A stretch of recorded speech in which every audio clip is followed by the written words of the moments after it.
המונולוג הוא על הגילוי של היועץ המשפטי לממשלה, איך הוא יכול להשתמש בבג"ץ כדי בכל זאת להתיר את העינויים.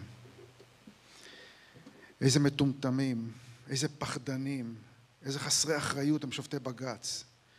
לו ישבו פעם אחת בישיבת הממשלה, היו כותבים פסק דין אחר לגמרי. במגדל השן שלהם אתה שואל מחבל מניין ולאן נשלחה מתאבדת, והוא אומר, היא תצא מג'נין מחר ב3 אחר הצהריים, טנדר סובארו לבן של עבדאללה סלאח יסיע אותה לחיפה דרך מחסום טול כרם, היא תרד ליד מסעדת מקסים ב5:45 ותלבש שמלה אדומה. אלה שופטיך ישראל. היה פעם מחבל שדיבר בחקירה מרצונו? איפה הם חיים?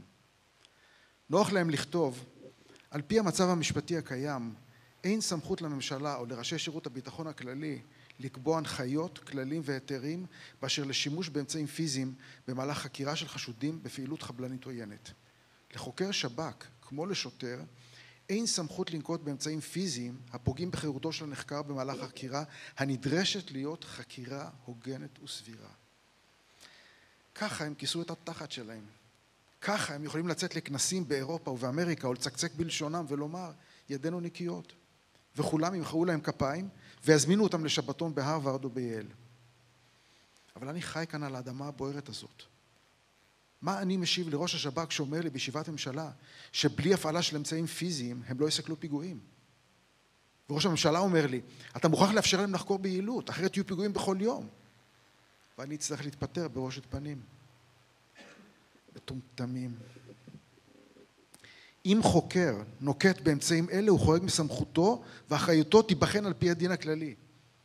לפי פסק הדין שלהם, אני צריך להעמיד לדין את כל חוקרי השב"כ לדורותיהם. כשיצאתי מבית המשפט, לחש לי הרשם. אבל ראית את פסקה 35, נכון? ודאי שראיתי. בנסיבות מתאימות, יעמוד הסייג של צורך להגנת חוקר שב"כ שיעמוד לדין פלילי. איזה נסיבות לא מתאימות? תמיד יש צורך, תמיד. כשראיתי את הפסקה הזאת, הבנתי תכף איזה מלכודת אתם תמנו לי. אין סייג הצורך מהווה מקור סמכות מראש לחוקר השב"כ לשימוש באמצעים פיזיים, אולם בידי היועץ המשפטי לממשלה להנחות את חוקרי השב"כ מראש באשר לאופיים של המעשים שאותם הוא עשוי לראות בדיעבד בגדר צורך. ככה הם יצאו נקיים. פנו אליהם כדי שיחליטו, והם החליטו שאני צריך להחליט. אני ולא הם. אני אהיה לדיראון עולם, היועץ המשפטי שהתיר להשתמש באמצעים פיזיים. אבל אני לא כל כך טיפש כמו שהם חושבים. השופטים הנאורים שכחו מה הם פסקו בעבר. למשל בסעיף 34 לחוק העונשין הם כותבים, לא יישא אדם באחריות פלילית למעשה שהיה דרוש באופן מיידי להצלת חייו, חירותו, גופו ורכושו של זולתו. מה עושה חוקר השב"כ? הוא לא מנסה להציל את חייו, חירותו, גופו ורכושו של הזולת? זה בדיוק מה שהם עושים. אני מבין היטב את הרמז. הרשם לא לחש על אוזני על דעת עצמו. אולי אפילו כבוד הנשיא אמר לו להפנות את תשומת ליבי. הם רוצים שנהג כמותם, שהוציא הנחיות האומרות שבאופן עקרוני אסור, אבל באופן מעשי מותר. אני אשתמש בדיוק באותה שיטה. ההנחיות שלי לשב"כ תהיינה באותה לשון מתחמקת.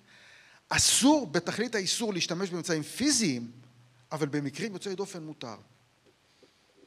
לצורך העניין הזה אני מוכן להשתמש בשיטה יותר מתוחכמת מזו של המשנה הנכבד לנשיא בית המשפט העליון, הדוקטור חיים כהן, שהיה מגדולי חסידי אומות העולם. כשהוא היה היועץ המשפטי לממשלה, הוא אמר לאנשי השב"כ, עשו מה שצריך, רק שהדברים לא יגיעו לידיעתי. כך הוא חשב שידיו תישארנה נקיות. הידיים שלי תהיינה עוד יותר נקיות. אני לא אסתתר מפני חוקרי השב"כ, אדרבה. בכל פעם שהתברר שחוקר שב"כ נקט במהלך חקירה באמצעים פיזיים כדי להשיג מידע חיוני לשם מניעת סכנה מוחשית של פגיעה בביטחון המדינה או בחיי אדם, בחירותו או בשלמות גופו, שיבואו אליי. אני אבדוק כל מקרה לגופו. איך קור ללא משוא פנים, איך הושיבו אותו, איך כופפו את גופו, איך כפלו את פרקי ידיו עד שהתנפחו, איך קלו אותו בצינוק באור מסמא עיניים, איך קשרו את גופו עירום מול מזגן מקפיא, איך הרעיבו, איך הצמיעו, איך מנעו שינה, איך מנעו תרופות, ומי יעצור בעדי מלקבוע שהדבר היה בגדר הצורך. מי יעצור בעדי לקבוע שהמידע שבידי אותו מחבל ארור היה הכרחי להציל חיי אדם? שהיה בו איום חמור ואמיתי. מי יעצור בעדי מלקבוע שלא הייתה כל דרך אחרת לחלץ מפיו את אותו המידע? מי יעצור בעדי מלקבוע שהמידע היה הכרחי לקידום החקירה? מי יעצור מבעדי לקבוע שאי שם נטמנה פצצה מתקתקת? אפילו השופט ברק הנכבד קבע, סייג זה, דהיינו אי העמדה לדין פלילי, עשוי להתקיים במצבים של פצצה מתקתקת, וכי דרישת המיידיות מתייחסת למיידיות המעשה ולא למיידיות הסכנה. על כן, מיידיות מתקיימת גם אם הפצצה עשויה להתפוצץ לאחר מספר ימים, ואולי אפילו מספר שבועות. יבורך השופט ברק, אביר זכויות האדם בישראל ובעולם. כמובן שבשום אופן ובשום דרך, לא בקריצת עין ולא בתפיחה על הכתפיים, לא אתן אישור מראש להשתמש באמצעים פיזיים כאלה. אבל על השב"כ לדעת, ואכן הוא ידע שאישור כזה יינתן בדיעבד, תמיד, תמיד, תמיד. ובא לציון גואל, ובבניין ירושלים לנוחם. ועוד דבר קטן, צריך לתת להנחיות הללו כותרת מן המקורות, עדיף מן התנ"ך. התנ"ך הוא בכל זאת מקור סמכות שאי אפשר לזלזל בו. אפילו שונאי ישראל מכבדים את הכתוב בו. והכי טוב מספר ירמיהו, שהשמאלנים כל כך אוהבים. הנה משהו מתאים. אני אדוני חוקר כליות ולב, ונתתי לאיש כדרכיו כפרי מעלליו. אפשר לנשום לרווחה. תודה רבה.